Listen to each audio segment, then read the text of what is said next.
J'en ai super honte dans ma vie quotidienne et dans ma vie personnelle. C'est quelque chose que je cache le plus possible et ça me met dans des très grandes difficultés quand quelqu'un me demande ce que je fais dans la vie. La réalité, c'est que je suis tous les jours à l'hôpital en thérapie.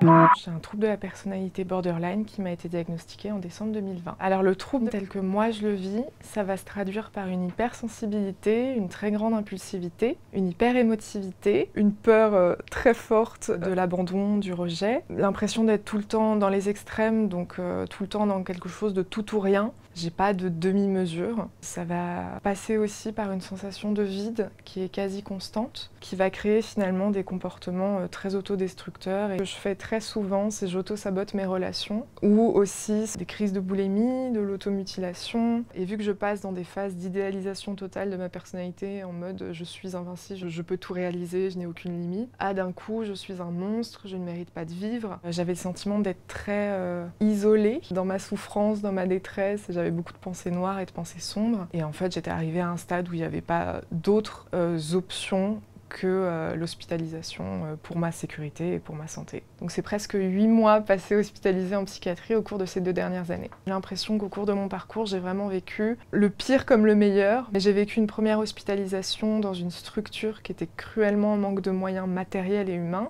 Et en fait, c'est une hospitalisation qui a créé des traumas. J'avais pas le droit de voir mes proches, j'étais en pyjama, j'avais des doses de médicaments très conséquentes. Les effets secondaires étaient tellement importants que j'avais vraiment cette sensation d'être assommée quotidiennement et continuellement. Je me suis retrouvée dans une situation où j'ai eu mes règles et j'ai demandé à avoir accès à des protections périodiques. Je me suis retrouvée avec une couche pour personnes âgées qui surinent dessus. Ça a été très violent pour moi de me retrouver avec ça. Enfin, je me suis vraiment dit que j'étais plus rien et plus personne et que j'ai trouvé ça très déshumanisant. Donc quand je suis retournée une deuxième fois à l'hôpital, l'un de mes critères pour accepter de retourner, d'être hospitalisée malgré mes traumas, c'était que ce soit une hospitalisation en hôpital de jour et en thérapie de groupe. Et là, pour le coup, j'ai rencontré vraiment des professionnels qui étaient passionnés par leur travail et qui ont fait preuve d'une très grande patience et d'une très grande bienveillance. Et ça m'a permis de renouer le lien avec tout ce système psychiatrique et de vraiment m'investir dans la thérapie et de comprendre qu'il y a des solutions qui existent, que ça fonctionne. Je vais vraiment beaucoup mieux pour plusieurs raisons. J'ai un traitement médicamenteux qui marche et qui fonctionne. Et ça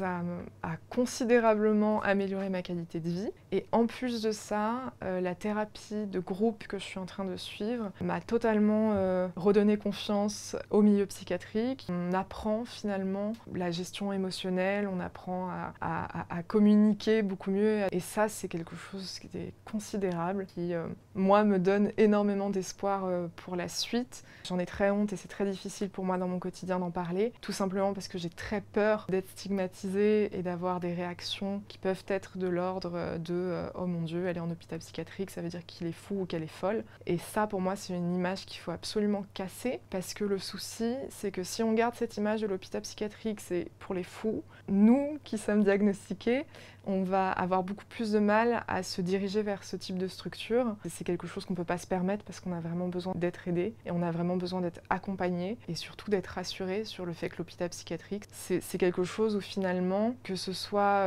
une personne qui a une difficulté dans sa vie et qui est en train de vivre une dépression, sans forcément être diagnostiquée de quoi que ce soit, a besoin d'être sécurisé, d'avoir un endroit pour l'accueillir. Donc l'hôpital psychiatrique, c'est pas que pour les pathologies, c'est aussi pour n'importe qui vit une difficulté dans sa vie, qui doit avoir accès à ça. Et moi, j'aimerais beaucoup qu'on arrive à ce stade où au lieu d'être stigmatisé parce qu'on est à l'hôpital psychiatrique ou qu'on fait des thérapies, au contraire, qu'on soit encouragé dans ce travail en disant « tu fais une thérapie, tu as décidé de travailler sur toi, c'est trop bien, c'est génial, bravo ».